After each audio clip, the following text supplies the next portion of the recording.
गंगा तरंग रमणीय जटा कलापम गौरी निरंतर विभो सितवामभागम नारायण प्रियमनंगमदापहारम वाराणसीपुरपतिं भज विश्वनाथं वंशी विभूषितकरान् नवनीरदाः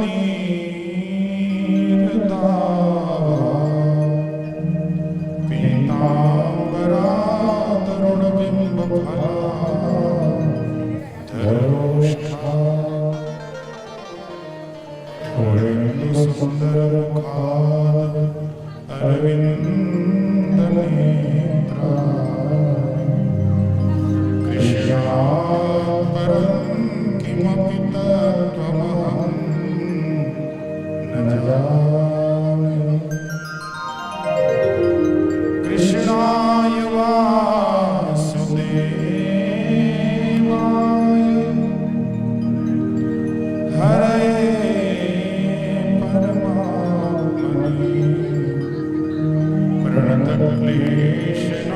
प्रणतक्लेशनाशाय गोविन्दाय नमो नमः पवनतनय संकटहरण मंगलमूर्ति राम लखन सीता सहित हृदय वसो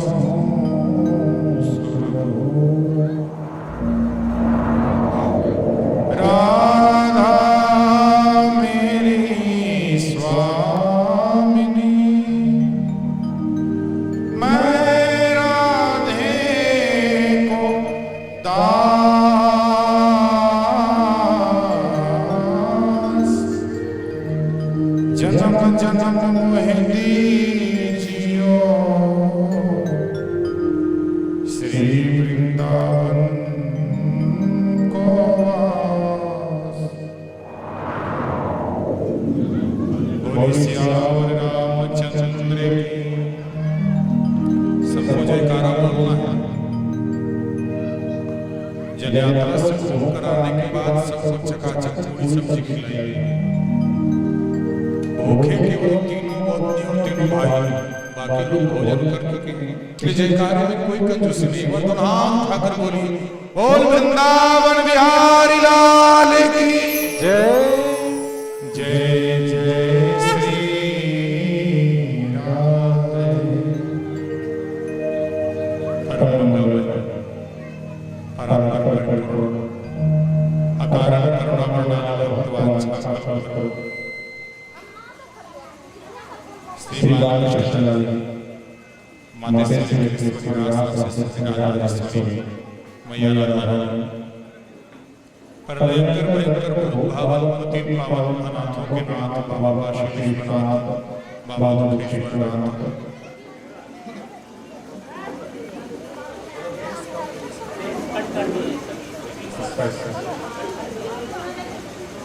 अनंत संत श्री हनुमत लाल महाराज इस नूतन प्रवेश श्रीमद् भागवत कथा यज्ञ में आवाहन स्थापित सभी देवताओं को प्रणाम करते हुए यज्ञ में आए थे विद्वत चरणों में दंडवत प्रणाम करते हुए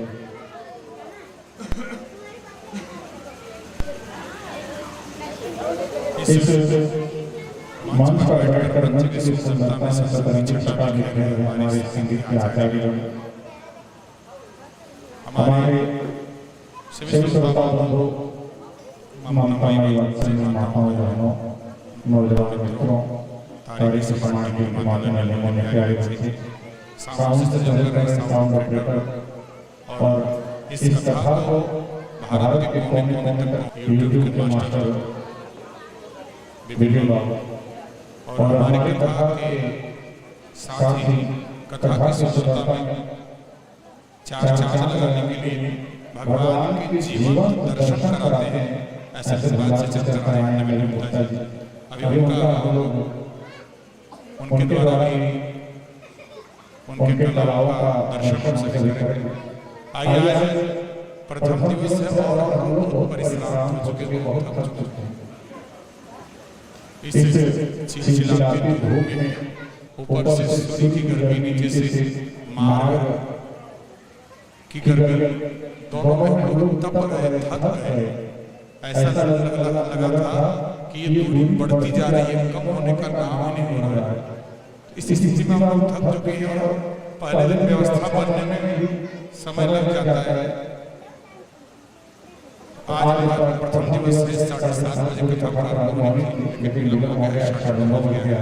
आइए एक आध घंटे भगवान के चर्चा में सभी भगवान के चर्चा में अपना समय देंगे और फिर जैसे प्रभु की इच्छा होगी सुनने में प्रयास करेंगे। बोले वृंदावन बिहारी लाल की जय। आइए हम लोग अपने मन को सीधे भगवान के चरणों में ले चलें। भगवान के चरणों में ले जाने के लिए क्या करते हैं? हम भगवान के भजन गाते हैं, नाम संकीर्तन करते हैं। क्यों करते हैं? भगवान के नाम को कथावाचक क्यों गाते हैं? ये मन में संशय होगा, क्यों गाते हैं? इसका मूल कारण है ये जो हमारा मन है ना, ये बड़ा संशय है। भगवान के भजन में मन लगता है। अभी चुगली कर तो रातों की नींद चली जाती है, चुगली में बड़ा मन लगता है, लेकिन भगवान के भजन में मन लगता है। हमारा तन तो यहाँ है, शरीर तो यहाँ है, लेकिन मन रेबा बाजार में घूमने लगे। तब क्या होगा? कहा तब सब व्यर्थ हो जाएगा। कैसे व्यर्थ होगा? हमारे गुरु जी कहते हैं एक स्त्री के यहाँ एक अतिथि आया, तो उस स्त्री के पति ने कहा, सुनती हो ये पीसी आए हैं, जरा सुंदर चाय बनाओ। वो बेचारी स्त्री चाय बनाने की तैयारी कर रही थी कि अचानक मायके से फोन आया। बोले वृंदावन बिहारी लाल की। और मायके से फोन आ गया, बेचारी माँ बेटी फोन करने में मस्त हो गई कि चाय पत्ती 2 बार डाल दी और चीनी 1 बार में नहीं डाली। अब बेचारा जो पहुना था उसके सामने चाय की कप ला करके रख दी। बेचारा अतिथि सोचा बड़ा आदमी है, उसका स्पेशल चाय पीता होगा, कुछ नहीं होगा। बड़े लोग भैया मास्टर साहब क्या जाइएगा तो बिना चीनी वाला चाय चलता है। अतिथि बोला बड़ा आदमी है, कुछ स्पेशल चाय तो स्वाद के बारे में बोला नहीं और जीभ दबा करके पी गया। लेकिन जो स्त्री का पति था वो चाय तो पी लिया, लेकिन अतिथि के जाने के बाद अपनी पत्नी से कहा, क्यों जी चाय बनाना भी नहीं जानती, नाक कटवाने पर लगे, कैसे चाय कोई बनाता है? पत्नी चाय पी कर देखी, बोले राम चाय के तो स्वाद में गड़बड़ी है। पति से कहने लगे, जी क्या नाम है? जिस समय चाय बनाने की तैयारी कर रही थी उसी समय मायके से मम्मी फोन कर दी और मम्मी से बात करने के चक्कर में मेरा मन मम्मी के पास चला गया, मेरा ध्यान वहां चला गया, इसलिए चाय के स्वाद में गड़बड़ी हो गई। संस्कृत बताई एक फोन आ जाने से, ध्यान भटक जाने से चाय के स्वाद में गड़बड़ी हो जाती है। हम यहाँ भगवान का भजन गाने में बैठे हैं और हमारा मन कहीं बाजार में चला गया, क्या स्थिति होगी? एक बात पता है, एक बड़े सुंदर कवि हैं जिनका नाम है गोस्वामी बिंदु जी। पढ़िएगा आपको किताब मोहन मोहिनी, उसमें एक बड़ी सुंदर पंक्ति लिखते हैं वो कि इस दुनिया में कोई किसी का नहीं, साथी है मित्र गंगा के जल बिंदु पांत। हम लोग फ्रेंड लिस्ट दिखाते हैं फेसबुक में, पंडित जी 5000 फ्रेंड पूरे हो चुके हैं। अब लोग मुझे फॉलो करते हैं, लेकिन वो मित्र कब तक? जब तक खिला पिला रहे हैं। एक दिन पिलाना बंद कर दीजिए, देखिए जीवन भर जब आपने उसका भाव करिए, सेवा करिए, सब किनारे लगा देगा। कहेगा बड़ा बेईमान है, मुझे मत करो। साथी है मित्र गगन के जल बिंदु पान तक, अर्धांगिनी भी बढ़ेगी तो केवल मकान तक, परिवार के सब लोग चलेंगे मशान तक, बेटा भी हक निभाएगा तो अग्निदान तक। इस दुनिया में कोई किसी का नहीं है। आप कहेंगे पंडित जी क्या कर रहे हैं, फिर इतना बड़ा बड़ा घर बना कर गिरा प्रवेश करा रहे हैं और कह रहे हैं कोई किसी का नहीं है, क्या साथ जाएगा? बिल्कुल कहते हैं इससे तो आगे भजन ही है साथी, और हरि के भजन में अकेला रहेगा।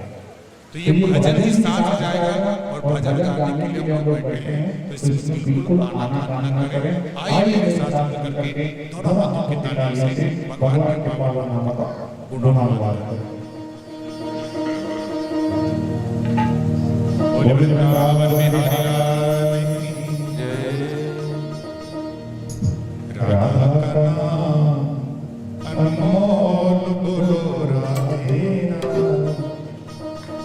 राधे राधे बोलो श्यामा श्यामा बोलो राधे राधे बोलो श्यामा श्यामा बोलो राधे का नाम राधे का नाम अनमोल बोलो राधे राधे। राधा का नाम अनमोल बोलो राधे राधे राधे का नाम अनमोल बोलो राधे राधे।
तो वृंदावन में गैया भी राधे राधे बोलती और बछड़े भी राधे राधे, और हम लोग अपने घर में गाय दूधते हैं तो बाल्टी से आवाज आती है चल चल चल चल चल चल।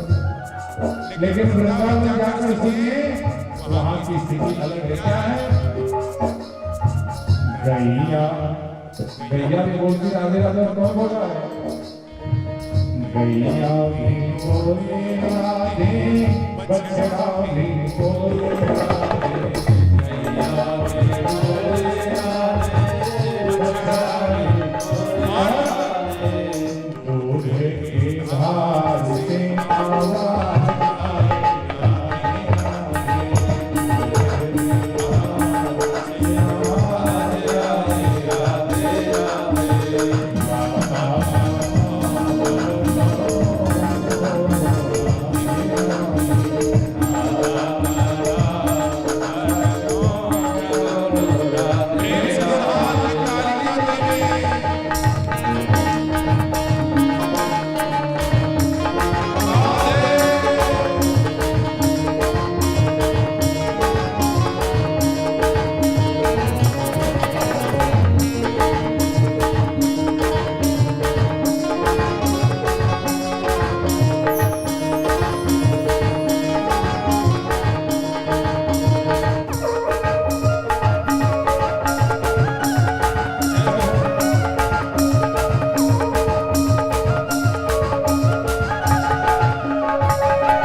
ये कार्य का संचालन है। कैसे भाव है? ब्रह्मा भी बोले राधे, विष्णु भी बोले राधे,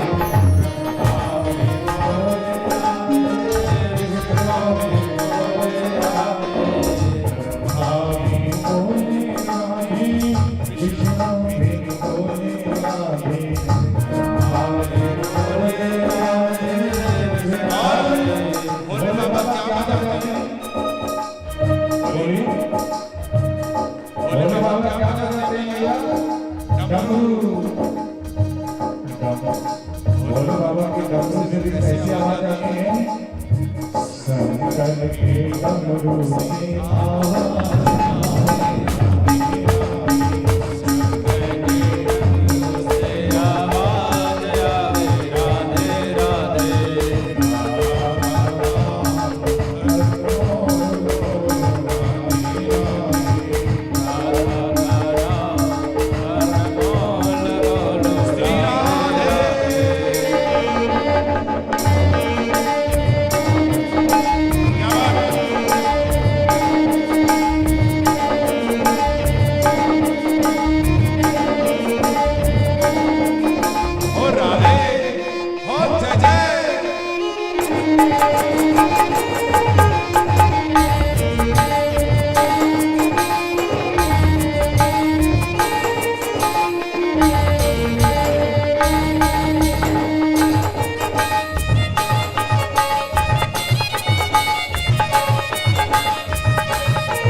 राधे राधे। यहाँ बैठे लोग राधे राधे कर रहे हैं कि नहीं चेक करिए। एक बार आप लोग बंद करिए, मैं गाऊंगा आप लोग दोहराना। गंगा भी बोले राधे, यमुना भी बोले राधे।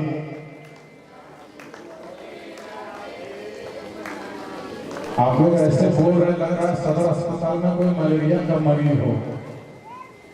अभी संधि को गाली देना हो तो महेश भैया की मम्मी माइक लेकर के संधिया को 10 गाली और संधि को देती है, संधि के फुआ को भी। एक बार हम गलती से आए थे, बोले पंडित जी आप माइक में क्या करिएगा? मैंने कहा विवाह माइक में थोड़े ना होता।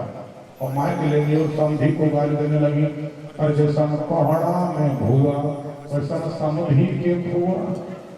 और बेचारा संधि कहने लगा क्या नाराज, इतना गाली माँ बहन की गाली तो दिया और संधि के फुआ। तो संधि जब गर्म हुआ तो माताओं को लगा बाह संधिया थोड़ा क्रोध कर रहा है, तो दूसरा गीत गा दी, अजय सन कुकरा के पोंछ वसन समुद्री के मूंछ। अब तो बेचारा संधि घायल होकर निकल गए। और हम डांटे, हम बोले ऐसा मत करिए, बेचारा संधि सीधा साधा इतनी गाली देती है तो कर्मा टाण की माताओं का विवाह में जड़वा नहीं है। पंडित जी को 2 गाली बोली पाड़े गले बांस का। और क्या गाई होगी ये मंच है और लोग देख रहे हैं, दूर दूर से हम नहीं कर सकते हैं, लेकिन हम समझ गए होंगे। तो जब गाली देने की बारी आएगी तो सब डिप्लोमा कर लेंगे और भगवान का भजन करने के लिए बाबा हम पढ़े लिखे तो नहीं है, इसलिए नहीं। जोर से बोलिए, गंगा भी बोले राधे, यमुना भी बोले राधे।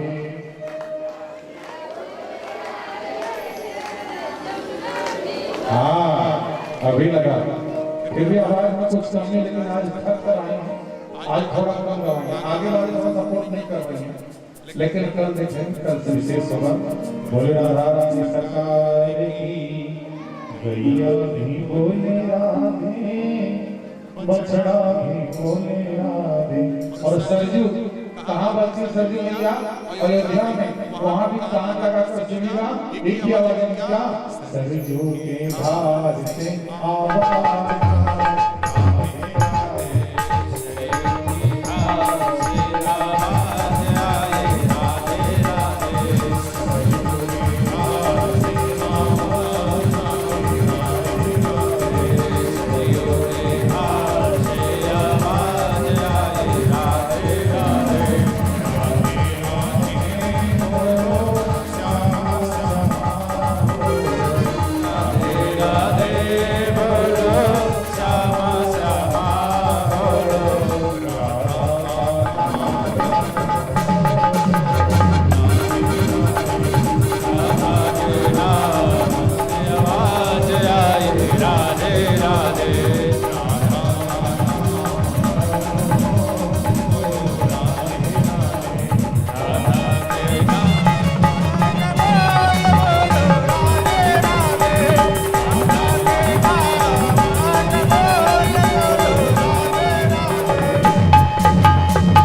आज वर्षों से जिसका इंतजार ये परिवार कर रहा था वो घड़ी आ गया। और मनुष्य का ये जीवन का लक्ष्य होता है सुंदर मकान हो जाए, एक गाड़ी हो जाए, और साईं इतना दीजिए जाने कुटुंब समाए, मैं भी भूखा ना रहूं साधु न भूखा जाए। इतना धन हो जाए कि कर्जा ना हो, घर में जो आए उसको भोजन कराकर तृप्त करके दे।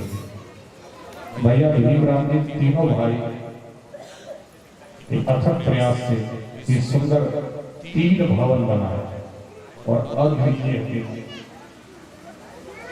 प्रशंसनीय है। तीनों भवन और सुंदर परिसर में भवन बना है।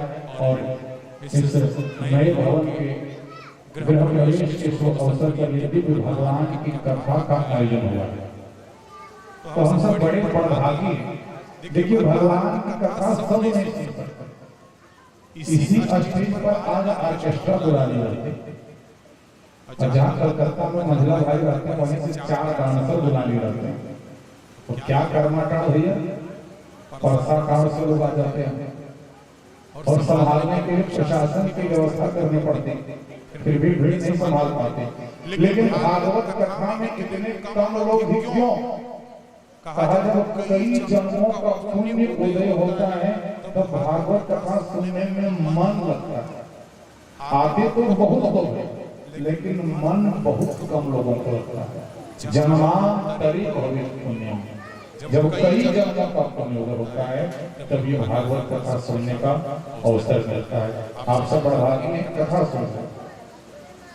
ये सोना है ना, सोना इसे बहुत कम लोग खरीद पाते हैं, लेकिन फिर भी इसके मूल्य में कोई कमी नहीं आती, दिन ब दिन बढ़ता जाता है क्योंकि सोने का महत्व बहुत है। ठीक उसी प्रकार इस कथा को सुनने में लोगों की भीड़ कम हो जाए इसका ये अर्थ नहीं है कि कथा का महत्व कम हो गया।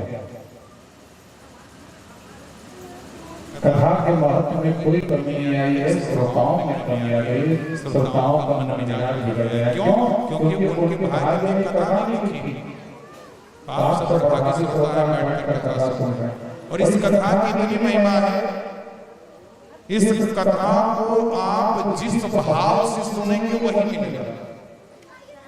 जिसको पुत्र चाहिए वो पुत्र की कामना से कथा श्रवण करे पुत्र मिलेगा। विद्या चाहने वाले को विद्या मिलेगी, धन चाहने वाले को धन मिलेगा। और कहा कि सबसे बड़ा चीज है मोक्ष। और मोक्ष की प्राप्ति में भागवत कथा ही करा रही है। इतनी बहुमूल्य कथा है। और इस कथा का आप जानें, कहा श्रीमद् भागवती वार्ता सुरानामपि दुर्लभा। माने ये भागवत कथा देवताओं के लिए भी दुर्लभ है। अभी आप आगे सुनेंगे कि देवता आए थे कथा सुनने के लिए, लेकिन सुखदेव जी ने सुनाया। इतनी बहुमूल्य कथा है, देवताओं को भी नहीं मिलती। आप कहेंगे पंडित जी ऐसी कथा में क्या महत्व है, क्या महिमा इस कथा की कि देवताओं को भी कथा नहीं मिलती? तो कहा कि भागवत का ग्रंथ कोई ग्रंथ नहीं है, इसे कोई बुक मत समझिए, इसे कोई पुस्तक मत समझिए। कहा ये कौन है? कहा श्रीमद् भागवत जो है ये प्रत्यक्ष कृष्ण की वही प्रत्यक्ष भगवान श्री कृष्ण की वाङ्मयी प्रतिमूर्ति। वाङ्मयी मूर्ति माने आइए हम आसान से समझाएं आपको, बड़े आसानी से समझाएं। हम लोग पत्थर की मूर्ति बनाते हैं, उससे कहते हैं पाषाण प्रतिमा। हम लोग स्वर्ण प्रतिमा बनाते हैं, सोने की मूर्ति। हम लोग पीतल की मूर्ति में लड्डू गोपाल की पूजा करते हैं। उसी प्रकार ये अक्षरों से बनी हुई मूर्ति है, इसे वाङ्मयी प्रतिमूर्ति कहा जाता है। एक एक अक्षर भगवान है। इसमें भगवान कैसे आए? कहा भगवान इसमें कैसे विराजे, इसके पीछे की कथा आती है। कहते भगवान श्री कृष्ण जब लीला संपूर्ण करके इस दुनिया को छोड़ करके जाने लगे तो एक पेड़ के नीचे बैठ करके अपनी बांसुरी को बजाया। जब भगवान वृंदावन को छोड़ करके मथुरा के बड़े बांसुरी को छोड़ दिया था भगवान, सुदर्शन धारण कर लिया था।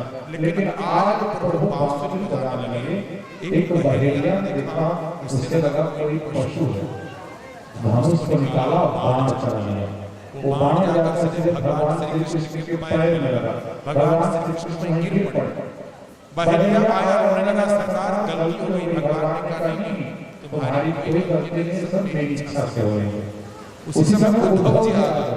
उद्धव जी रोने लगे, महाराज कलयुग आ रहा है, अत्याचार, पापाचार, दुराचार, भ्रष्टाचार यही पड़ेगा, और इस विषम परिस्थिति को देखते हुए भी आप इस धरा को छोड़कर जा रहे हैं। तब भगवान ने कहा, हे उद्धव, मैं कहाँ जा रहा हूँ। और उसी समय भगवान के इस पांच भौतिक शरीर से एक दिव्य तेज निकला, जैसे बिजली चमकती है वैसे एक तेज निकला और भागवत ग्रंथ में समाहित हो गया। बोल भागवत भगवान की। तो ये भागवत कथा जो है, ये भागवत का जो ग्रंथ है, प्रत्यक्ष साक्षात भगवान श्री कृष्ण की मूर्ति। इस पर रोज तुलसी पत्र आप अर्पण करिए। अब समस्या ये है मास्टर साहब, हम लोगों के यहाँ फेसबुक वाले सोशल मीडिया पर लड़ने के लिए तो दिखी, लेकिन जीवन में उतारने के लिए किसी को पता नहीं। मस्जिद के पास जाकर झंडा लेकर चिढ़ाने के लिए तो जय श्री राम को कहे, लेकिन जय श्री राम को जीवन में उतारने के लिए तब नहीं। तब नहीं सोशल मीडिया पर लड़ने के लिए, तब सब कट्टर हिंदू, लेकिन लोग कट्टर हिंदुओं से खुशी वाली difference between Shrimad Bhagwat Mahapuran and Shrimad Bhagavad Gita. Bhagwat Mahapuran और भगवद गीता में क्या अंतर है, अच्छे पता नहीं, और टैग लगाकर फिरते हैं कट्टर। इसलिए हम अपने कथाओं से कट्टर हिंदू करते हैं, वो केवल छीनने का काम करेंगे, बस करना कुछ नहीं। और अभी रेलवा में जब जगह हो रहा था तो हम चर्चा भी की, जितने भी कट्टर हिंदू कट्टे फेसबुक में लगाते थे, एक दिन दर्शन भी नहीं दिया, झाड़ू लगाया भी नहीं दिया। तो ये बड़ी विडंबना है। श्रीमद् भागवत महापुराण और श्रीमद् भगवद गीता में क्या अंतर है, किसी को पता नहीं, और सब हिंदू बन के रहते। बोले वृंदावन बिहारी लाल की, बोल सदानंद सरकार की। तो ये भागवत ग्रंथ की बड़ी महिमा है। भगवान श्री कृष्ण प्रत्यक्ष इसमें विराजमान हुए, इसमें रोज तुलसी पत्र चढ़ाई, फिर देखिए आपकी कैसी मनोकामना पूर्ण होगी। लेकिन घर में भागवत है नहीं, क्योंकि भागवत की महिमा हम जानते ही नहीं। अब भागवत की महिमा नहीं जानते तो इसका लाभ नहीं ले पाते, क्योंकि हमें पता है कि भागवत क्या है, भगवद गीता क्या है। तो ये ग्रंथ की बड़ी महिमा है। 12 स्कंद, 335 अध्याय और 18,000 श्लोक। 7 दिन तक की कथा जीवन में एक बार मनुष्य को अवश्य सुनना चाहिए। जो ये कथा सुन लेगा उससे भुक्ति मुक्ति दोनों की प्राप्ति होगी। लेकिन समस्या ये है कि कथा का आयोजन करने वाला ही कथा नहीं सुन पाता, और ऐसा हम लोग देखते हैं। अब कथा मनोरंजन का साधन बनता जा रहा है। वही कथावाचक सुपरहिट है जो 10-20 कलाकारों को लेकर आए, बढ़िया झूठा गाए, सबको नचा दे, वो कथावाचक बढ़िया। और जो विशुद्ध बातें कहने लगे तो माताओं को भी नींद आने लगती है, और पुरुष बेचारे खैनी खाते खाते निकल जाते हैं। ये समस्या है। विशुद्ध कथा सुनने वाले कोई नहीं है, लेकिन आप समझिए ये कथा मनोरंजन के लिए मत सुनिए, मनोरंजन के लिए सुनिए। आखिर हमारा जीवन क्यों जन्म क्यों हुआ है? केवल भोजन करने के लिए, केवल बच्चे पैदा करने के लिए, केवल झगड़ा करने के लिए, अथवा हमारे जीवन का कोई लक्ष्य है? जीवन का क्या लक्ष्य है जानना आप चाहोगे, इसके लिए आपको कथा में आना पड़ेगा। और बड़ी सुंदर श्रीमद् भागवत कथा हम लोग सुनने बैठे हैं। भगवान श्री कृष्ण के पावन चरित्र को सुनने बैठे। और हमारे ये भागवत का जो ग्रंथ है, ये कोई सामान्य ग्रंथ नहीं है। आध्यात्मिक दृष्टि से मैंने कहा ये भगवान श्री कृष्ण की वांग्मयी प्रतिमूर्ति है, लेकिन लोक दृष्टि में भी इसका बड़ा महत्व है। इस ग्रंथ के अंदर ऐसा विज्ञान है, इस ग्रंथ के अंदर ऐसी बायोलॉजी है, इस ग्रंथ के अंदर ऐसे जियोग्राफी है। आप पढ़कर देखेंगे तो बड़े बड़े इंजीनियर इस पर रिसर्च करते हैं। मंगल का रंग लाल हम लोग नवग्रह बनाए हैं, तो वहां बनाते हैं नवग्रह में तो मंगल का रंग लाल और बुध का रंग हरा लिखते हैं। और मंगल का रंग लाल है, ये पता लगाने के लिए नासा जैसी वैज्ञानिक कंपनी 200 करोड़ रुपए खर्च करती है। हमारे गुरु जी कहते हैं महामूर्ख है, आजा बनारस और 25 रुपये का पतरा खरीद लो। उस 25 रुपये के पतरे में आपको पता चल जाएगा कि मंगल का रंग लाल है और बुध का रंग हरा है। अच्छा एक बात और बताएं, ग्रहण किस दिन लगेगा ये जानने के लिए वैज्ञानिक समूह लाखों रुपये का प्रोजेक्ट लगाती है और फिर लैब का उपयोग करती है और बहुत सारे संसाधन का प्रयोग करती है। लेकिन हमारे पंचांग में लिखा रहता है कि 12 तारीख को पूर्णिमा होगी, उसी दिन पूर्णिमा होगी, कोई बदलने वाला नहीं। ऐसा विज्ञान है, लेकिन हम महामूर्ख हैं, इस पर भरोसा ही नहीं। सरकार भी संस्कृत की उपेक्षा दिन रात करते जा रही है। हाल हम देखते हैं देश की क्या स्थिति है। बोले श्याम रामचंद्र की। तो ऐसा ही भागवत ग्रंथ जिसको सुनने के लिए हम सब बैठे हैं, जिसमें विज्ञान भी है और जिसमें कल्याण भी है। इतना महान ये ग्रंथ है, लेकिन इस अपनी महिमा में एक शब्द भी नहीं लिखा। तो भागवत की महिमा पद्म पुराण में 6 अध्याय में लिखी और उस श्रीमद् भागवत महात्म्य का पहला श्लोक आइए हम लोग सुनते हैं, फिर सीधे आगे कथा बढ़ेंगे। और तब तक नवीन जी अपनी तैयारी कर रहे इसी मध्य में आएंगे और आज एक आध घंटे में हम अपनी वाणी विराम करेंगे। बोले कृष्ण कन्हैया लाल की जय। इस श्लोक को आप लोग भी रट लीजिए और जब कभी जीवन में चिंता हो जाए, टेंशन हो जाए, तो इस मंत्र को जहां बैठे वहीं से मन ही मन इस श्लोक का आप पाठ कर लगे, देखिएगा जीवन में कल्याण होगा। सच्चिदानंद रूपाय विश्वोत्पत्त्यादिहेतवे तापत्रय विनाशाय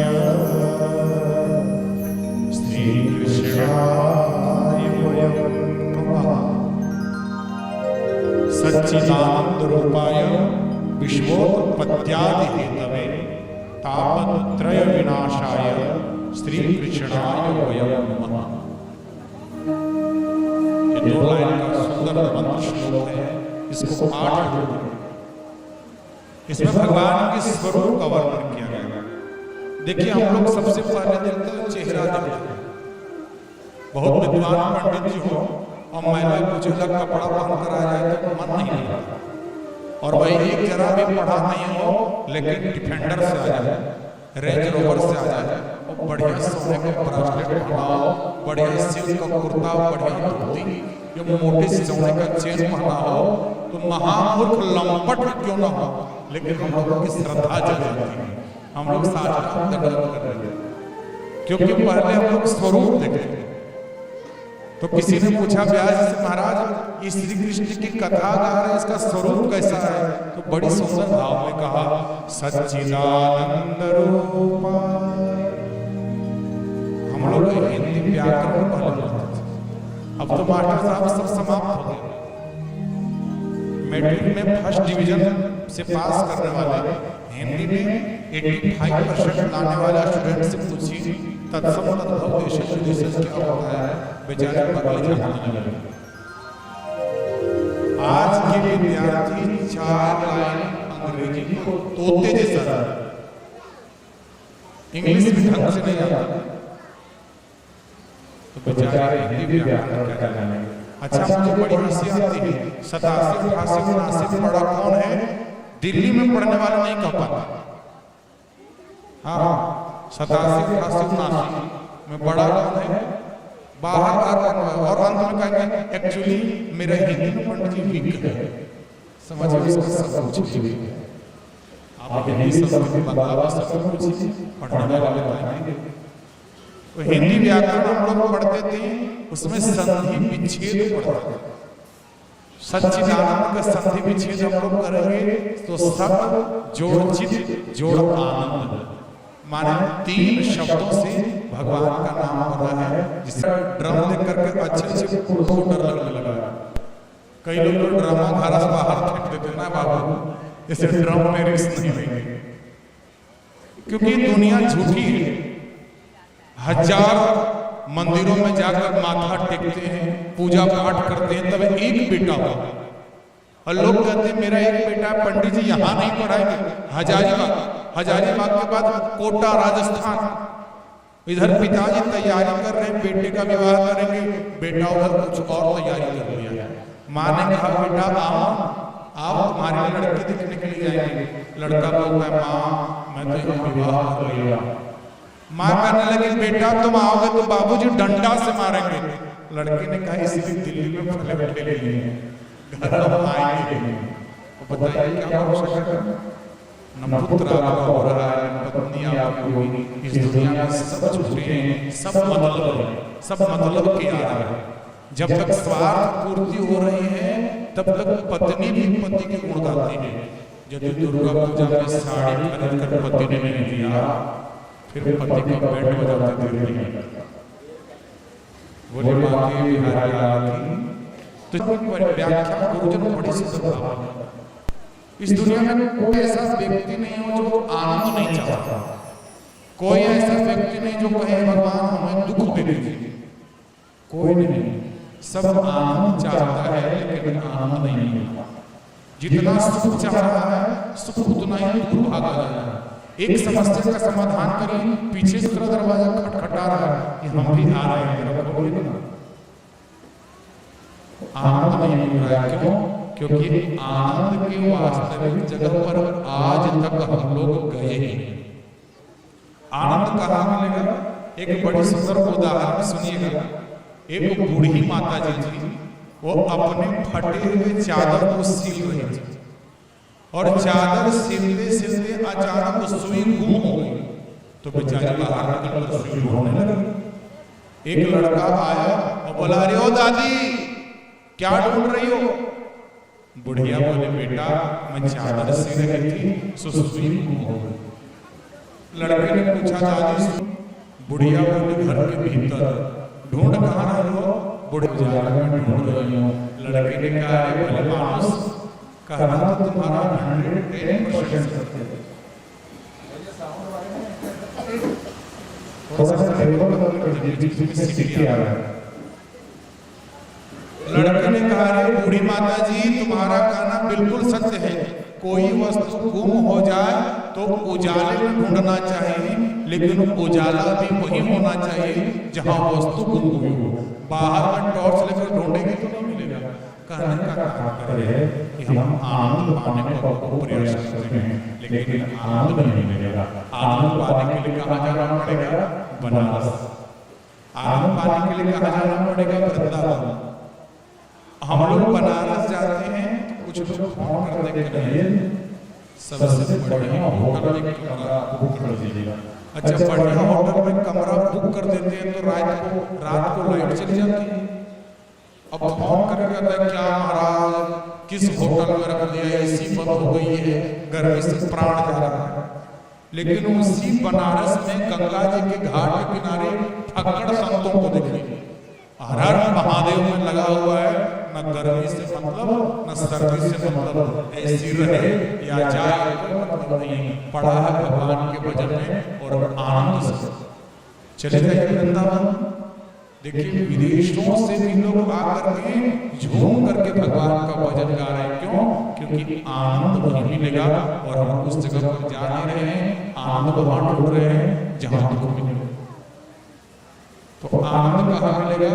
कहा आनंद केवल श्री कृष्ण के शरण में जाने के बाद ही मिलेगा, अन्यथा कहीं आनंद नहीं मिलने वाला है। क्योंकि भगवान का नाम है सच्चिदानंद, जो सच्चित और आनंद प्रदान करते हैं। बोले कृष्ण कन्हैया लाल की।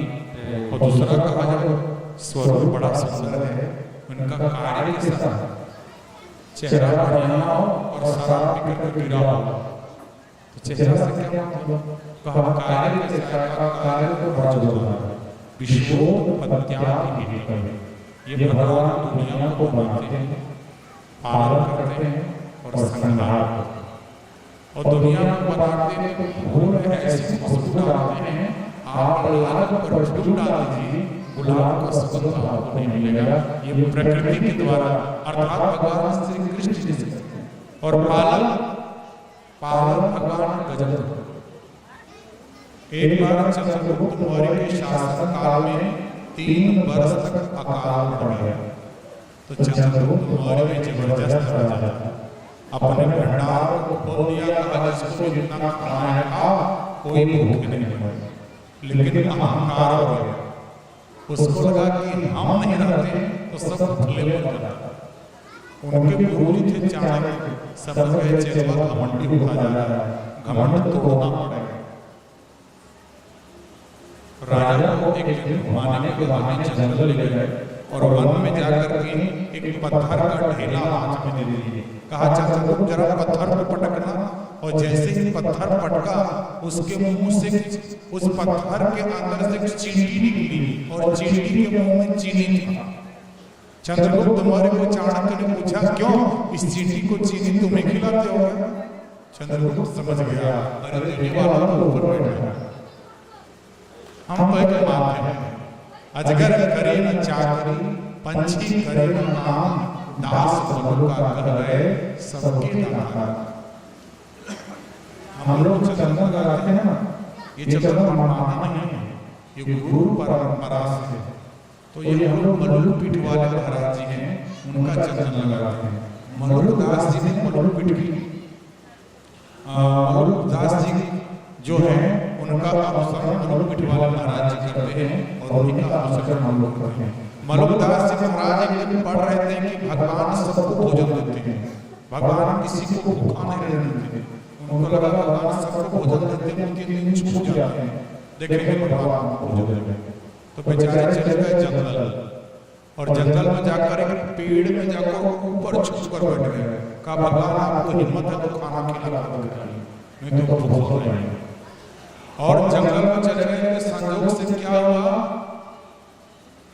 कि कुछ चोर चोरी करके सामान लेकर के आए, और सामान लेकर आए तो उसमें भोजन की सामग्री भी रखी हुई थी, लेकिन भोजन करने की तैयारी कर रहे थे कि आपस में लड़ गए, और लड़ गए तो एक दूसरे के ऊपर अपना प्रहार किया, जितने डाकू थे सब लड़ गए। और उसी समय क्या हुआ कि दूसरे डाकुओं की टोली आई, तो मरे हुए लोगों को देखा, ये डाकू कैसे मरे पड़े हैं, ये कैसे भोजन पड़ा हुआ है, देखो कौन है। तो चारों तरफ देखने लगे, कोई नहीं देखा। एक चोर ने कहा, देखो देखो पेड़ के सबसे ऊपर में लग रहा है कोई डकैत बैठा है, उसी ने सबको मार दिया है। और महाराज मुझे तो लगता है जहर खिलाकर मार दिया। देखिए खाना पड़ा है, हो ना हो इस भोजन में विष दिया हो। तो कहा चोरों के सरदार उसे नीचे उतारा। अब बेचारे मलूक जी उतरना नहीं चाह रहे हैं, 4 चोर चढ़े जबरदस्ती उतार दिए नीचे। कहा क्यों जी, ये यहाँ भोजन पड़ा इसमें जहर डाल दिया हो क्या? कहा नहीं हमको कोई मतलब नहीं, कहा खाना पड़ेगा। और महाराज भोजन नहीं करना चाह रहे थे, लेकिन 4 चोर हाथ बांध दिया, जबरदस्ती मुंह खोल करके मुंह में रसगुल्ला डाल दिया, बर्फी डाल दिया, खाओ खाना पड़ेगा। मलूक जी ने कहा वाह रे वाह, हम कहाँ छुप करके बैठे थे और भोजन की व्यवस्था करा दी। तो ये भोजन की व्यवस्था हम और आप नहीं कराते, ये ऊपर में बैठा है। हमको बड़ा आश्चर्य लगता है, बनारस में घूमने निकलते हैं तो 1 लाख से अधिक दुकान है, और सभी दुकान का जो किराया है वो पर डे किसी का 2000, किसी का 5000। अब समझिए वो कितना बेचता हो और कहाँ से ग्राहक आता हो। ऊपर वाला बैठा है वो सबको देता है, सबका पालन करता है। और तीसरा कहा विश्वोपत्यादि हेतु मन नाश भी भगवान करते हैं। और जब भगवान संहार करने पर आते हैं ना, तो फिर ये विज्ञान, ये साइंस, ये टेक्नोलॉजी सब धरी रह जाती है। हम लोग 2012 में उत्तराखंड वाले बाढ़ को देखे थे। जिस मौसम विभाग ने घोषणा करी थी कि कुछ दिन में, कुछ देर के अंदर बारिश होने की आशंका है, अचानक न्यूज पढ़े वो मौसम विभाग का ऑफिस ही बंद हो गया है। बिहारी लाल की तो भगवान जब संहार करने पर आ जाए तो कोई नहीं बचता। माता जी कहने लगी भगवान तो बड़े खतरनाक संहार करते हैं, बाप रे संहार करने वाले भगवान की पूजा क्यों करें? कहा नहीं, ये तो उनका कार्य था, लेकिन उनका गुण बहुत सुंदर बोले। क्या गुण है? कहा आप त्रय विनाश। इस दुनिया में कोई सुखी नहीं, कोई नहीं। बड़े अभी राजकोट रोड पर गए थे और जहाँ बैठे थे कोई भी यजमान खरपति से कम नहीं, एक भी यजमान खरपति से कम नहीं। लेकिन वो अकेले में समझो तो काम दर्द करने लगता था और लगता था सबसे बढ़िया हम हैं, हमसे बढ़िया कोई नहीं, बूढ़े बिहारीलाल। तो दुनिया में सब दुखी है, कोई सुखी नहीं। कोई तन दुखी, कोई मन दुखी, कोई धन बिन रहत उदास, थोड़े थोड़े सब दुखी, सुखी राम के दास। कोई तन से दुखी है, क्यों? पैसा तो बहुत है लेकिन रसगुल्ला नहीं खाएंगे, क्यों? शुगर हो गया है। और किसी को रसगुल्ला खाने का खूब मन करता है, क्यों नहीं खाते रसगुल्ला? क्या करें बाबा, पैसा ही नहीं, कमाई नहीं। और किसी के पास धन भी सही है, धन भी ठीक है, लेकिन मन ठीक नहीं है, क्यों? क्या कहें पंडित जी, बड़ी बढ़िया से बहू बेटी का विवाह किए थे, लेकिन बहू ऐसे कटर कटर करने वाली आई है कि जीना मुश्किल हो गई है। तो सब दुखी है, सुखी कोई नहीं है। लेकिन वास्तव में सुख पाना चाहते हो तो किसके पास जाए? कहा भगवान श्री कृष्ण का शरण ग्रहण करो। क्या करेगा? कहा ताप त्रय विनाशाय, 3 प्रकार के ताप होते हैं, दैहिक, दैविक, भौतिक। शारीरिक कष्ट, नजर गुजर बाधी दुश्मन डाइन जोगिन का कष्ट, ग्रहों का कष्ट, किसी के ऊपर शनि चल रहा है, किसी के ऊपर राहु चल रहा है, किसी के ऊपर कोई जादू टोना कर दिया है। तो जिस प्रकार का कष्ट हो, दैहिक, दैविक, भौतिक दूर करना चाहते हो तो भगवान श्री कृष्ण के शरण में आइए, वो सभी तुमको दूर कर देते हैं। इसलिए कहा श्री कृष्णाय वयम् नमः। बोलिए कृष्ण कन्हैया लाल की जय। ऐसे भगवान श्री कृष्ण और फिर सुखदेव जी की वंदना करते हुए कथा को सीधे ले गए नैमिषारण्य। यूपी में सीतापुर एक जिला है, उसी में एक तीर्थ स्थल है जिसका नाम है नैमिषारण्य। वहाँ 1000 वर्ष तक चलने वाले यज्ञ का आयोजन किया। तो हम लोग भी भैया आरती करने के बाद खाली होते हैं तो गप करने लगते हैं, हम लोग लौकिक चर्चा करते हैं। तब पंडित जी आपका बेटा कितना बड़ा है, कहाँ पढ़ता है, कितना कमाते हैं, ये लौकिक चर्चा करते हैं। लेकिन नैमिषारण्य में जब आरती बात करके खाली होते हैं तो जिस प्रकार यहाँ हम लोग भागवत कथा सत्संग कर रहे हैं, इसी प्रकार नैमिषारण्य में सत्संग का आयोजन हुआ। सूत जी महाराज को व्यास पीठ पर बैठाया और शौनक आदि ऋषि बैठ करके दोनों हाथ जोड़ करके प्रश्न करते। अज्ञान ध्वांत विध्वंस कोटिश्वर्य समप्रभ सूताख्याहि कथा सारम मम कर्णरसायन। अज्ञान ध्वांत विध्वंस, पहले हाथ जोड़कर किसी से कुछ जानना हो तो उसकी प्रशंसा करिए। और हम लोग पंडित जी को परीक्षा में शुरू कर देते, हाथ जोड़ करके पहले उनकी प्रशंसा करें। गुरु जी आप अज्ञान रूपी अंधेरे को दूर करने में सक्षम हैं। क्यों? क्योंकि आपके पास ज्ञान रूपी करोड़ों सूर्य की रोशनी है। अतः हे गुरुदेव, आप अपने ज्ञान रूपी आलोक से हमारे अज्ञान तिमिर को ध्वस्त करिए, माने हमारे अज्ञान के अंधेरे को मिटाएं। कैसे मिटाएं? सूताख्यायि कथा सारम। कहा ज्यादा कथा नहीं सुन पाएंगे, ज्यादा कथा कहने लगे तो लोगों को नींद आने लगती है। कहा कथा सारम, कथा का केवल सार सुना दीजिए। और मैं जानता हूँ आप जो कथा कहेंगे ना वो मेरे कान में रसायन का काम करेगा। रसायन वही जो हम लिक्विड पीते हैं ना, शरीर में एनर्जी आ जाती है, उसी प्रकार एनर्जी का काम करेगा। आप प्रेम से कथा सुनाइए। महाराज आसानी से भगवान श्री कृष्ण का दर्शन कैसे हो जाए? विवेक की प्राप्ति कैसे हो, हमारा दुख कैसे दूर हो, हमारे अज्ञान की समाप्ति कैसे हो। भगवान श्री कृष्ण को आसानी से प्राप्त करने के लिए क्या साधन है? लोग शॉर्टकट पूछते हैं ना, लंबा कहेंगे तो कोई कुछ भी नहीं करेगा, तो भगवान कृष्ण को शॉर्टकट में कैसे पा सकते हैं बताइए। और पूछने से पहले महिमा गाइए। चिंतामणि लोक सुखम सुरद्रुह स्वर्ग संपदाम पर्यच्छति गुरु प्रीतो वैकुंठ योगी दुर्लभम। चिंतामणि एक मणि है, इसे गले में आप धारण कर लीजिएगा और उससे पहनकर जो चिंतन करिएगा वो वस्तु आपको मिल जाएगी। स्वर्ग में एक वृक्ष है जिसका नाम है कल्प वृक्ष। उस कल्प वृक्ष के नीचे बैठ करके आप जैसी कल्पना करिए कि एक बनारसी साड़ी हो जाए तुरंत साड़ी सामने हो जाए, जैसी कल्पना करिएगा वो स्वर्ग का वृक्ष आपको प्रदान करा सकता है। लेकिन हे गुरु जी, मैं इतना जानता हूं कि भगवान का दर्शन न वो चिंतामणि करा सकती है, न वो कल्प वृक्ष करा सकता है, न धन दौलत करा सकता है। भगवान से भेंट कौन करा सकता है? कहा केवल आप करा सकते हैं। क्यों? क्योंकि आप गुरु हैं।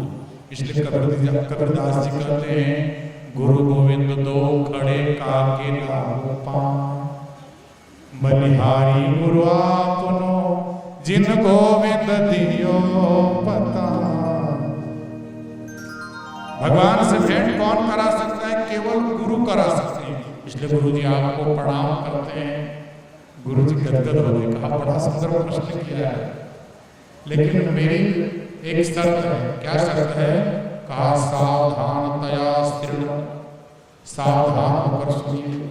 ऐसा नहीं पंडित जी कथा कर रहे हैं और आप लोग सपना देखने लगे, माता जी को तकिया दे दी, सो रही हैं, बोले वृंदावन बिहारी लाल की। हाँ, आपके सामने ये इधर बोले कृष्ण कन्हैया लाल की। ऐसा ना हो कि पंडित जी कथा कर रहे हैं और आपको नींद आने लगे। अच्छा, माताओं को कथा में नींद बड़ा जबरदस्त आता है। देखिए हमारी मंजली जी जो पत्नी है, उठ जाओ, बोले कृष्ण कन्हैया लाल की। तो कथा में बड़ी सुंदर नींद आती है। और एक जगह हम कथा करने गए तो एक माता जी सो गई कथा में, और सो गई तो ठीक है, सपना देखने लगी। क्या सपना देख रही है कि अपना आलू बारी में जो धनिया का पत्ता लगाई है वो धनिया पत्ता उखाड़ने गई। तो आगे जो माता जी बैठे थे उसका झोंकिए पकड़ ली और चुटिया पकड़कर तिरतिराने लगी। तो आगे वाले कहे दीदी क्या कर रही है, क्या कर रही है? पीछे वाले बोले क्या कर रहे हैं? धनिया पत्ता उखाड़ रहे हैं, सब्जी बनाएंगे। बोले यहाँ पंडाल में धनिया पत्ता कहाँ है? जब झकझोर हो रही, गड़बड़ हो गया। हम सपना देख रहे थे कि भारी में धनिया पत्ता पूछ रहे हैं, इसीलिए आपको बाल पकड़ करके खींच रहे हैं। तो कथा तो सुनने बैठे हैं, लेकिन सपना देखने लगेंगे तो फिर गड़बड़ हो जाएगी। इसलिए व्यास जी ने कहा एक शर्त है, कथा तो सुनाऊंगा। सूत जी महाराज ने कहा कथा तो सुनाऊंगा, लेकिन सावधान होकर सुनो, और सावधान होकर नहीं सुनोगे तो फिर कथा नहीं सुनाऊंगा। कहा ठीक है गुरु जी, हम लोग सावधान होकर कथा सुनेंगे। कहा मैं श्रीमद् भागवत कथा सुना रहा हूं। ये ऐसी कथा है जिस कथा को सुनने से परीक्षित को मोक्ष की प्राप्ति हुई। और जिस समय परीक्षित को कथा सुना रहे थे, देवता अमृत का कलश लेकर आ गए। सुखदेव जी को प्रणाम किया, कहा ये अमृत परीक्षित को पिला दीजिए। सुखदेव जी ने कहा फ्री में? कहा फ्री में नहीं। कहा तो कहा बदले में हमको प्रवचन सुना दीजिए, कथा सुना दीजिए। अरे एक्सचेंज भी हो, विनिमय हो। पहले तो गोलट करते थे, तो गोलट कैसे करते थे? हम आपको गाय देंगे, आप हमको बैल दे दीजिए। सुनिए समझी साहब, हमारा एक बेटा कुमारा है और आपके पास भी एक बेटा बेटी, तो हम अपनी बेटी आपको देते हैं, आप अपनी बेटी हमको दे दीजिए। तो मेरा बेटा का विवाह हो जाएगा, आपके बेटे का विवाह हो जाएगा। तो गोलट ऐसे होता था, विनिमय ऐसे होता था, बराबर का सामान। अब आपको हम स्टील का प्लेट दे दें, वो बदले में चांदी का प्लेट मांगे। तो कहा कहेंगे वाह पंडित जी, मुझे स्टील वाला और बदले में चांदी के लिए विनिमय ठीक है। कैसे? कहा ये अमृत है, ये कांच का टुकड़ा है और ये कथा ये तो पास नहीं है। और धमका करके भगा दिया देवताओं को। देवता जाकर ब्रह्मा जी के पास रोने लगे, महाराज अमृत को कह दिया कांच का टुकड़ा और बदले में कथा नहीं सुनाया। ब्रह्मा जी ने कहा गुरु को दिखते भागवत में क्या चलता है।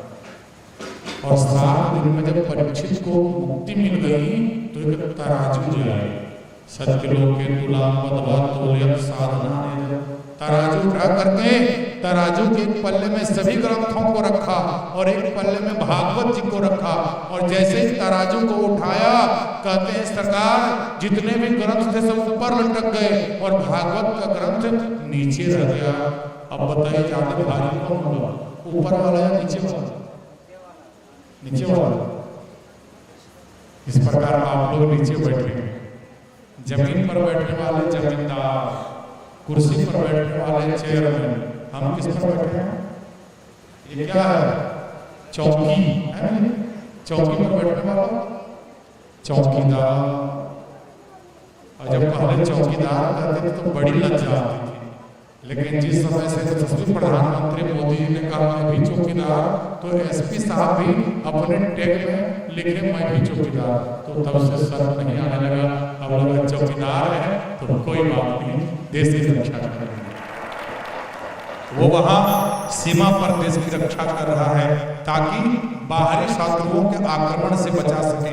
हम इस चौकी पर बैठ करके अंदर जो हमारे अंदर ईर्ष्या, द्वेष, लोभ, लालच, इतना बड़ा घर कैसे बना लिया हो, कहाँ पैसा कमाया हो, 2 नंबर धंधा तो नहीं करता है, लोग तुरंत पूछ देते हैं। एक हमारा मित्र है यूट्यूब से बढ़िया पैसा कमाया, लोग बोले नहीं पंडित जी यूट्यूब में साइबर क्राइम करता हो, बताइए। तो लोगों के अंदर ऐसी ईर्ष्या कि ये कैसे हो गया, इसके पीछे की मेहनत को नहीं देखते। ये मंच पर बैठकर कैसे बोल रहा है, इसके पीछे की मेहनत को हम लोग देखना नहीं चाहते। जब यहाँ से कोई पंडित बनारस पढ़ने जाता है तो कितने कष्टों का सामना करना पड़ता है। हमारे यहाँ जो बेटे हैं वो 7 बजे सोकर उठते हैं, माँ जगाकर झकझोर कर उठाती है, फिर उसके लिए तुरंत नाश्ता पानी की व्यवस्था कराती है। हम लोग बनारस में पढ़ने जाते हैं, वहाँ गुरुकुल की पद्धति आज वही है जो 100 साल पहले की थी। 3 बजे भोर जग जाना पड़ेगा और जो नहीं जगेगा तो वो भारत का संविधान वाला नियम नहीं है कि मास्टर डंडा नहीं रख सकता। आपको विद्यालय में छड़ी रखने पर पाबंदी है, वहाँ मोटा डंडा आज रखा जाता है, फिर डंडे का प्रभाव होता है। अब गर्मी हो, सर्दी हो या बरसात का समय हो, 3:30 बजे वो भी कितने 10 वर्ष के बच्चे को जागना पड़ता है और 3:30 बजे सबसे पहले स्नान करिए। हमारे यहाँ का बच्चा 3 दिन तक नहीं नहाता है, बड़ी जाना लगता है, मम्मी नहीं नहाएंगे, बिना नहाए एक हाथ से कुरकुरे खा रहा है, एक हाथ से अपना पोया मिल रहा है। हम लोग ऐसा नहीं कर सकते हैं। वहां सबसे पहले नहाना पड़ेगा और नहा करके माला जपना पड़ेगा, संध्या वंदन करना पड़ेगा, पूजा करने के बाद योग करना पड़ेगा और योग करने के बाद थोड़ा मोड़ा कुछ अल्पाहार मिलेगा, फिर वेदाध्ययन और कैसे धोया हुआ साफ बिछावन बिछा करके और सामने सुंदर टेबल रख करके पढ़ना पड़ेगा। ऐसा नहीं एक हाथ से कुरकुरे खा रहे हैं एक हाथ से पढ़ रहे हैं, ऐसा नहीं। सो करके वेद नहीं पढ़ सकते। हमारे लोग का बच्चा क्या करता है, सोते सोते जॉनी जॉनी अस्पापा कर रहा है, हम लोग सो करके नहीं पढ़ सकते, बैठ करके पढ़ना पड़ेगा। नियम है पढ़ने का, तो उन नियमों का पालन करने के बाद एक ब्राह्मण पंडित बनता है। बोले वृंदावन बिहारी लाल की तो बड़ी कठिन डगर है इस अध्यात्म में। आपको लगता है कि पंडित जी ऐसे बन गए, उसके बाद क्या विभिन्न कष्टों का सामना करना पड़ता है। वहाँ माँ नहीं है, वहाँ कोई सेवा करने वाला सेवक सेविका नहीं है, स्वयं बर्तन धोइए। और गुरुकुल में कुछ काम होगा, यदि ईंट एक ट्रैक्टर गिर गया है तो विद्यार्थी ईंट अंदर करेंगे, भोजन स्वयं बनाएंगे, बर्तन स्वयं धोएंगे, कपड़ा स्वयं धोएंगे, तब जाकर के एक ब्राह्मण कथावाचक बनता है। इतने कष्टों का सामना, हम लोग ईर्ष्या करते, बाप रे पंडित जी लूट करके आ रहे हैं। भाई साहब लूटने के पीछे के कारण को आप देखिए। बोले वृंदावन बिहारी लाल की। 5 मिनट और बैठिए, आरती करेंगे, बस 5 मिनट। हमारे वहां सब तैयार है, बस उनका जब तक आगमन न हो जाए। बोले कृष्ण कन्हैया लाल की जय। तो वहां सीमा पर हमारे देश के चौकीदार आर्मी बाहरी शत्रुओं से रक्षा कर रहे हैं और हम लोग यहाँ बैठ करके हमारे अंदर का जो शत्रु है इससे रक्षा करते हैं। और जब ऐसा देखा भागवत की महिमा गदगद हो गए। सूत जी महाराज कहते हैं ये परंपरा नारद से शुरू हुई 7 दिन सुनने की, तो बड़ा आश्चर्य हुआ। शौनकादिक ऋषि को नारद जी तो गाय दुहने के समय तक ही कहीं रुकते हैं, उससे अधिक कहीं नहीं रुकते, तो 7 दिन तक कथा कैसे सुने? जरा इस कथा को विस्तार से सुनिए। और कथा श्रवण कराने लगे तो नारद जी को ये कथा 7 दिन तक क्यों सुनना पड़ा, ये हम लोग कल सुनेंगे और कल कथा को हम लोग खूब आगे बढ़ाएंगे। कल भगवान शिव के विवाह तक लेकर आएंगे और कल भगवान शिव के विवाह में भूत प्रेत पिशाच नंदी भृंगी सबका आगमन होगा। तो आप लोग अधिक संख्या में आएंगे और लोगों को आमंत्रित कर देंगे, सभी आए कथा रस का आनंद लें कल। और फिर 9 तारीख को कथा श्रवण कराएंगे, 10 तारीख को बहुत कम कथा हो पाएगी क्योंकि बहुत सुंदर टीम आ रही है और बहुत सुंदर गायक आ रहे हैं, उसका भी हम लोग आनंद लेंगे। 2-3 दिन का समय मिला है, बड़े सुंदर भाव से हम लोग कथा रस का आनंद लेंगे। आइए हनुमान जी के चरणों में हाजिरी लगाते हुए हम लोग कथा को आगे बढ़ाएंगे। क्यों? क्योंकि हनुमान जी को ये कथा सुनने में बड़ा आनंद आता है। प्रभु चरित्र सुनबे को रसिया, राम लखन सीता मन बसिया। जहां भगवान की कथा होती है हनुमान जी पहले आते हैं, सबसे लास्ट में जाते हैं। आइए हनुमान जी को बुलाएं और कथा को आज यही विराम करें। बोलिए हनुमान जी महाराज की जय।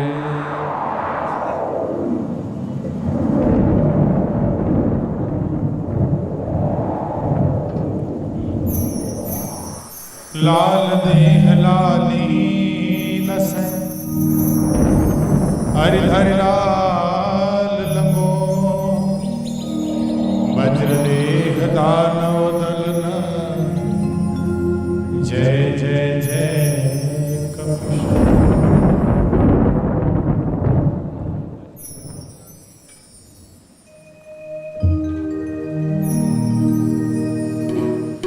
देख लो मेरे दिल के नगीने में,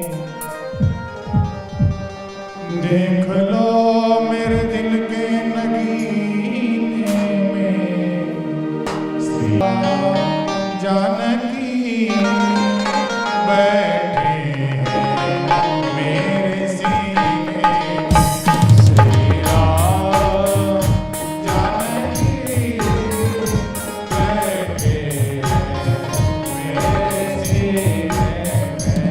देख लो मेरे दिल के नगीने में,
अरे छम छम नाचे देखो छम छम नाचे देखो वीर हनुमान छम छम नाचे देखो वीर हनुमान छम छम नाचे देखो वीर हनुमान कहते हैं लोग जिसे राम का दीवाना कहते हैं लोग मुझे राम का दीवाना कहते हैं लोग जिसे राम का दीवाना कहते हैं लोग मुझे राम का दीवाना हनुमान जी बेचारे खड़े होकर के नृत्य कर रहे हैं, आप लोग बैठे हुए हैं। कम से कम अपने आसन को छोड़ दीजिए हनुमान जी के लिए, खड़े हो जाइए अपनी जगह पर और धन्यवाद की तालियों से अरे छम छम नाचे देखो वीर हनुमान छम छम नाचे देखो वीर हनुमान राम राम जय राम राम जय राम राम राम जय राम राम राम जय राम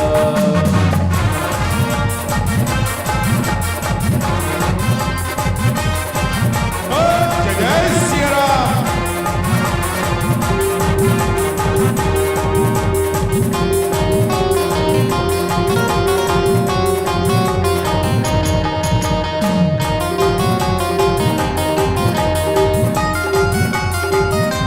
पाँव में घुंघरू बांध के नाचे के नाच के नाच पाँव में घुंघरू बांध के नाचे पाँव में घुंघरू बांध के नाचे राम जी का नाम से प्यारा लागे राम जी का नाम से प्यारा लागे राम जी का नाम से प्यारा लागे राम जी के नाम से प्यारा लागे राम जी ने देखो इसे राम जी ने देखो इसे भोग पहचान और सियावर रामचंद्र की जय हो हनुमान जी आपका चेला लोग इधर खड़ा है एक बार दोनों हाथ उठा करके अरे छम छम नाचे देखो छम छम नाचो देखो वीर हनुमान कहते हैं लोग जिसे राम का दीवाना कहते हैं लोग इस राम का दीवाना छम छम नाचे देखो नाचो देखो वीर हनुमान राम राम राम राम सिया राम जय जय राम राम सिया राम राम राम सिया जय हो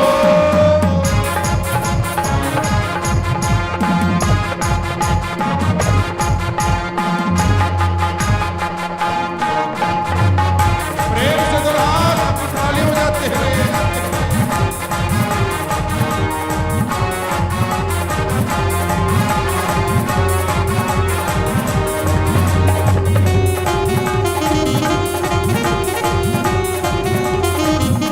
जहाँ जहाँ कीर्तन होता श्री राम का जहाँ जहाँ कीर्तन होता श्री राम का जहाँ जहाँ कीर्तन होता श्री राम का जहाँ जहाँ कीर्तन होता श्री राम का लगता है पहरा वीर हनुमान लगता है हनुमान का लगता है पहरा वीर हनुमान लगता है मेरा वीर हनुमान का राम जी के चरणों में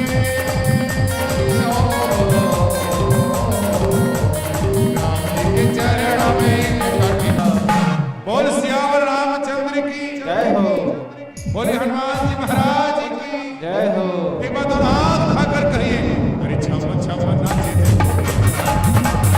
छम छम नाचो देखो वीर हनुमान राम राम जय राम राम जय राम राम राम राम जय राम जय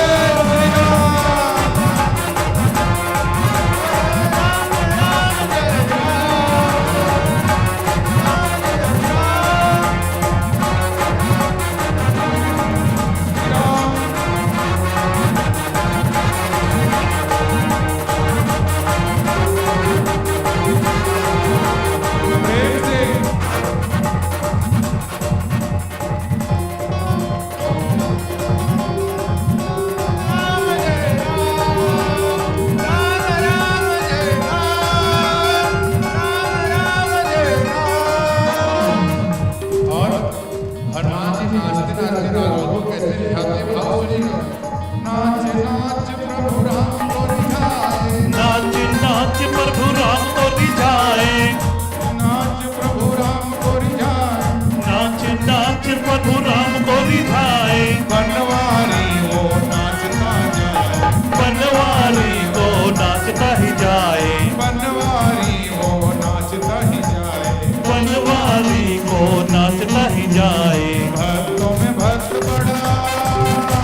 अंतिम लाइन है, क्योंकि समय बहुत अधिक हो गया। एक बार तो हाथ आकर के अरे छम छम नाचे देखो वीर हनुमाना, छम छम नाचे देखो वीर हनुमाना।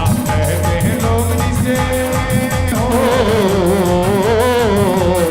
कहते हैं लोग जिसे राम का दीवाना। छम छम नाचे देखो वीर हनुमाना, छम छम वीर हनुमाना। राम राम जय राम, राम राम जय राम, राम राम सिया राम, राम राम सिया राम। बोल सियावर रामचंद्र की। आ जाइए, बोलिए बजरंग बली की।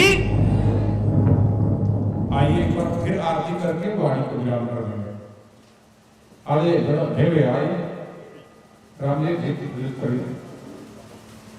और इसी के साथ हम लोग अपनी वाणी को विराम करेंगे।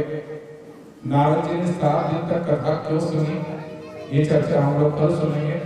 आइए हम लोग मिलकर के भगवान के मंगलमय आरती में सब लोग शामिल हो और फिर अपने अपने घर को जाएंगे। प्रातः काल पूजन का क्रम है, 8 बजे से पूजा प्रारंभ होगी, जो मध्याह्न काल तक चलेगी। फिर द्वितीय सत्र में पूजन और आरती और फिर प्रवचन प्रारंभ होगी।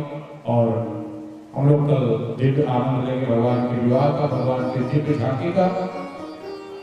दीप प्रज्वलित करके यहाँ आ जाइए सामने तीनों भाई और तीनों बहुएं आ जाए तो और बढ़िया हो।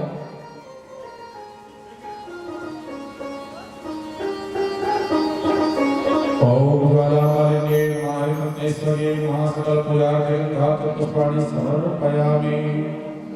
श्री भागवत भगवान की है आरती। पापियों को पाप से है तारती। श्री भागवत भगवान की है आरती। पापियों को पाप से है तारती। श्री भागवत भगवान की है आरती। पापियों को पाप से है तारती। पापियों को पाप से, पापियों को पाप से, पापियों को तारती। पापियों को पाप से, पापियों को पाप से, पापियों को पाप से, पापियों के पाप से, पापियों को पाप से। भगवान की है आरती। पापियों को पाप से तारती। श्री भागवत भगवान की है आरती। पापियों को पाप से है तारती। अमर ग्रंथ ये मुक्ति पंथ ये पंचम वेद निराला। नव ज्योति जगाने वाला। ये अमर ग्रंथ ये मुक्ति पंथ ये पंचम वेद निराला। नव ज्योति जगाने वाला। हरि नाम यही, हरि नाम यही, हरि नाम यही, हरि नाम यही। जग के मंगल की आरती। पापियों को पाप से है तारती। श्री भागवत भगवान की है आरती। पापियों को पाप से है तारती। शांति गीत पावन पुनीत पापों को मिटाने वाला। हरि दर्श कराने वाला। शांत गीत पावन पुनीत पापों को मिटाने वाला। हरि दर्श दिलाने वाला। ये सुख करनी है दुख हरणी। यह सुख करने यह दुख हरणे। ये सुख करनी है दुख हरणी। यह सुख करने यह दुख हरणे। श्री मधुसूदन की आरती। पापियों को पाप से तारती। श्री भागवत भगवान की है आरती। पापियों को पाप से है तारती। मधुर बोल जगवंत बोल, सन्मार्ग